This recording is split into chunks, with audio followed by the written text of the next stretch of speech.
गुरुदेव महेश्वरा गुरुर्य साक्षात् परब्रह्मा तस्मै श्री गुरुवे नमः। आदि गुरु जगत गुरु देवों के देव महादेव गुरु के चरणों में मैं कोटि कोटि बार प्रणाम करती हूँ। मैया भवानी के चरणों में मैं कोटि कोटि बार प्रणाम करती हूँ। जिस धरती पे बैठी हूँ रहती हूँ उस धरती माता के चरणों में कोटि कोटि बार प्रणाम करती हूँ। शीलम दीदी हरिंद्र भैया के चरणों में मैं कोटि कोटि बार प्रणाम करती हूँ। जितने भी आपके श्री गुरु के शिष्य मुझसे बड़े हैं उनको भी मैं कोटि कोटि बार प्रणाम करती हूँ। अपने माता पिता के चरणों में कोटि कोटि बार करती हूँ। कोटि कोटि का मतलब क्या होता है? जब हम एक बार कोटि कोटि बार प्रणाम कहते हैं तो हमारा करोड़ों करोड़ों बार प्रणाम हो जाता है।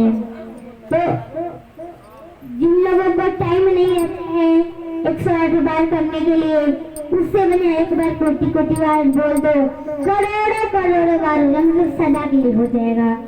और आप जहाँ भी जाएंगे तो ऐसी दया मांगना। शिव गुरु के चरणों में मैं कोटि कोटि बार प्रणाम करती हूँ। जैसे आप अपना भगवान का नाम लेते हैं वैसे उन्हीं का नाम ले कोटि कोटि बार प्रणाम करती हूँ ये लगा दीजिएगा तो करोड़ों करोड़ों बार प्रणाम हो जाएगा। और अगर हम अपने भोलेनाथ जी को प्रणाम करते तो माता पार्वती को जरूर करना चाहिए, क्योंकि अगर हमारे भोलेनाथ जी को बोलेंगे और माता पार्वती का प्रणाम नहीं करेंगे तो प्रणाम स्वीकार नहीं होगा। और वही अगर हम माता पार्वती को करेंगे तो अगर हम भोलेनाथ जी का नहीं किए तो भी प्रणाम नहीं स्वीकार होगा। अगर हम भोलेनाथ जी और माता पार्वती को बोलते हैं तो हमारा प्रणाम स्वीकार हो जाता है। तो कहीं भी अगर आप चर्चा में जाते हैं तो चर्चा करते हैं तो मैया भवानी का भी बोल दीजिएगा। भैया हरिंदर ने 3 सूत्र दिया ये सबको बताए क्या है? पहला हमें दया मांगना, दूसरा में चर्चा करना, तीसरे में नमन प्रणाम करना। दया किसे मांगना है? हे शिव आप मेरे गुरु हो, मैं आपकी शिष्या हूँ, मुझसे से आप दया करो गुरु दया करो। आप नहीं करोगे तो कौन करेगा? आपकी भी इस दुनिया में हमारा कोई नहीं है। गुरु दया करो गुरु दया करो ऐसी दया मांगना। दया मांगना सबको आता है पर हम जब दया मांगते हैं तो दया भी करना जरूरी होता है, क्योंकि हमने दया मांगी और दया नहीं किया तो दया मांगने का जो फल होता है हमें नहीं मिलेगा। वही हम दया मांग ले और दया कर लिए तो हमें दया मांगने का फल मिलता है। और दया कैसी करना है? जैसे कुत्ते को रोटी दे दिया, गाय के लिए रोटी बना के कहते हैं ना लोग, पहली रोटी गाय के लिए बनानी चाहिए। अगर बना के दे सको तो दे दीजिए। अगर रोटी भी अगर आप नहीं बनाना भूल जाए तो थोड़ा आटा बनाने से पहले उनके लिए निकाल देना चाहिए। जैसे एक रोटी का आटा निकाल देना चाहिए। हम देखिए हर प्रकार से दया कर सकते हैं। खाना से कर सकते हैं, जिनको भूख लगा उनको खाना दे दिए, खाना से भी कर सकते हैं। जिनको प्यास लगा उसको पानी दे के कर सकते हैं। खाना से कर सकते, पानी से कर सकते, पैसों से भी कर सकते, कपड़े से भी कर सकते हैं। यहाँ की हर चीज से हम लोग दया कर सकते हैं। तो पहला में दया मांगना तो हमने दया मांग लिया, दया कर दिया। और दूसरे में है चर्चा करना। चर्चा कैसे करना है? चर्चा होता क्या है? चर्चा होता है अनुभूति। और अनुभूति क्या होता है? देखिए जैसे हम बोलते हैं ना गुरु हमारा घर बन जाए तो आपका चर्चा कराएंगे। आपका घर बन गया, आपने चर्चा करा दिया तो उसी को हमें चर्चा में बताना है। जैसे हर लोगों की हर इच्छा मन्नत होती है ना, उसी को अगर जब पूरा हो जाता है शिव चर्चा करा भी जाता है ना, उसी को कहते हैं गुरु की अनुभूति और गुरु का चर्चा। और अगर हमारे पास चर्चा करने का समय ना हो तो हम हाथ से कर रहे हैं, हाथ से तो सब लोग काम करते हैं, मुंह से तो नहीं कहते हैं, मुंह से तो सब लोग बोलते हैं, हाथ से करते हैं, तो इसलिए करते रहिए, अपने गुरु को याद करते रहिए।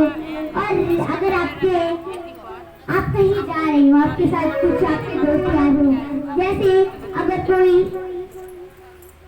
भाई जा रहा हो, बहन जा रही, मतलब जो भी लोग जा रहे हो, तो हमें फालतू की बात नहीं करनी है, हम अपने गुरु की बात करेंगे। तो जैसे हम कहेंगे ना कि और चर्चा में हमें एक दूसरे को जोड़ना होता है। कैसे जोड़ना होता है? देखिए, हमें अपनी अनुभूति बता के जोड़ना होता है। कैसे? हे बहन, हमने ना शिव गुरु को अपना गुरु बनाया था। मैंने सुना था कि शिव गुरु बड़े ही दयालु हैं, सब पे दया करते हैं। तो मैंने भी अपने शिव गुरु को अपना गुरु बनाया। फिर मैंने गुरु से बोला कि गुरु जी, मेरी बेटी की शादी हो जाए अच्छे से तो मैं आपका चर्चा कराऊंगी। मेरी बेटी की शादी हो गई, मैंने चर्चा करा दिया। अपनी अनुभूति बता के, जैसे हम हमारी अपनी अनुभूति हम लोगों को बताए कि कह सकते हैं कि मैंने अपने शिव गुरु से गुरु माना था और कहा कि मेरा घर बन जाए, तो शिव चर्चा कराऊंगी, मेरा घर भी बन गया। बहन, तुम भी बना के देखो, कहीं भोलेनाथ जी तुम पे भी दया करो। हम पे तो दया करते ही हैं, हम पे तो कृपा बरसाते ही हैं, कहीं आप पे भी बरसा सकते हैं, आप पे भी अपना दया दिखा सकते हैं। और अगर नहीं के समय हो, किसी का फोन आए तो हमें पता क्या कहना? क्या हाल है बहन? तो हमें कहना है कि शिव गुरु के दया से ठीक है। वो कहते हैं ना कि ये जो शिव गुरु के शिष्य बने उन्हीं के लिए है। तो खाना हम लोग अपने लिए खाते हैं ना, खाना सब लोग अपने लिए खाते हैं, किसी और के लिए तो नहीं ना खाते हैं।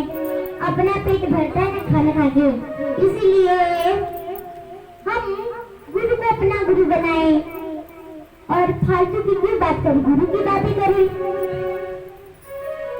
लोग को मैंने देखा है कहीं कहीं कि कहीं भी जाते हैं तो इधर उधर की बातें करते हैं, इधर उधर की बातें करते उधर।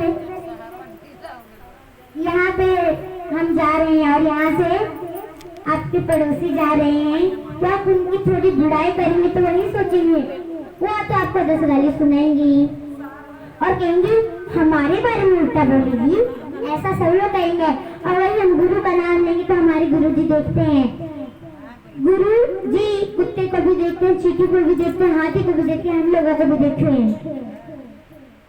गुरु जो है हमारे भोलेनाथ जी, उस सबको ही देखते हैं। तो इसीलिए फोन पे कैसे करना है? अगर किसी का फोन आए, बोले क्या हाल है बहन, तो आपको बोलना है हमारा तो शिव गुरु की दया से ठीक है, आप अपना बताओ बहन। तो अगर वो भी शिव गुरु किसी से बनी होंगी, वो भी बोलेंगी कि हाँ गुरु, हम भी शिव गुरु की दया से ठीक है। तो आपको तो पुण्य मिलेंगे।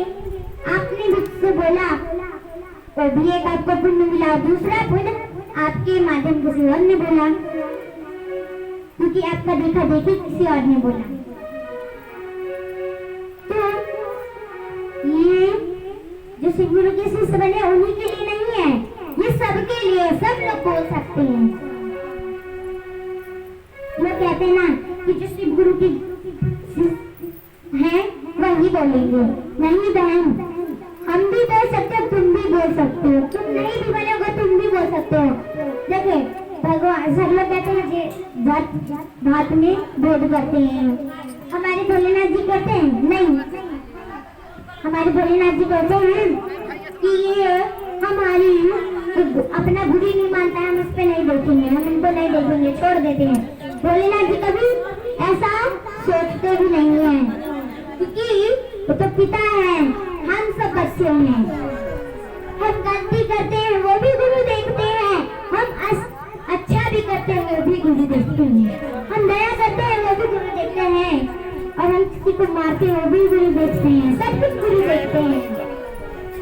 पर वो कभी भेदभाव नहीं करते। कहते हैं ना कि नहीं तुम मुस्लिम हो, हमारे भगवान का नाम मत लेना। बहन ऐसा नहीं है, भगवान का नाम सब ले सकते, भगवान को सभी लोगों ने एक तरह बड़ा बनाया है। हमारा भी मुंह है तो सबका मुंह है। हमारा हमको बोलने के लिए भगवान ने दिया तो सबको दिया है। सबको अपने कर्म के हिसाब से मिलता है। जो अच्छे कर्म किए होते हैं उन्हें भी मिलता है, जो बुरे कर्म किए होते हैं उन्हें भी मिलता है। और तीसरा है नमन प्रणाम करना। तो नमन प्रणाम कैसे करना है? 108 बार माला से होता है, पर अगर हमारे पास माला ना हो, हमें ऐसे बैठ के करना हो तो हमें ऐसे करके नमः शिवाय नमः शिवाय नमः शिवाय करते रहना है। अगर टाइम ना भी हो तो हम अपना काम करते रहे, गुरु का नाम लेते रहे, नमः शिवाय। हाथ से काम करें और ध्यान गुरु पे रखे। देखिए अगर कहीं भी चर्चा होता है तो हम सोचते हैं ना चलो चलो तो जल्दी जाएंगे, नहीं तो कोई चर्चा में हम लेट ना हो जाए। और अगर उधर से आपके घर से आपके बच्चे आ जाए, आपके पति आ जाए, बोले कि मम्मी थोड़ा खाना लगा दो भूख लगी है, तो आप कई लोग पता क्या कहते हैं, हटो हमें चर्चा में जा ले दो, नहीं तो हमें चर्चा में लेट हो जाएगा। और जब हम लास्ट में जाएंगे तो कहेंगे देखो चाय पीने आ रही है, पहले नहीं आई अभी चाय पीने आ चुकी है। लोग ऐसा सोचेंगे चलो हटो आप ही बना के खा लेना। और कहीं बच्चे आते हैं तो कहते हैं एक गिलास पानी दे दो, तो कहेंगे हटो हम चर्चा में जाएंगे, नहीं तो लेट हो जाएगा, बहुत लेट हो जाएगा। तो फिर लोग क्या सोचेंगे प्रसादी खाने आ गई है। ऐसा तो भक्ति में मन नहीं लगता है और खाने के लिए तो आ जाती है। इसीलिए अगर कहीं भी चर्चा आना हो तो हमें चर्चा में ध्यान लगाना चाहिए और हाथ से अपना काम करना चाहिए। अगर कोई भी बोले, बच्चे बोले मम्मी खाना बना दो, तो आपको ये नहीं बोलना है कि हम नहीं बनाएंगे, हमें खाना बना देना है और गुरु के प्रति ध्यान लगाना है इसको। अगर लेट हो गया तो क्या हो गया, कल चर्चा होगा कल चले जाएंगे, और कल भी लेट हो गया तो परसों चले जाएंगे।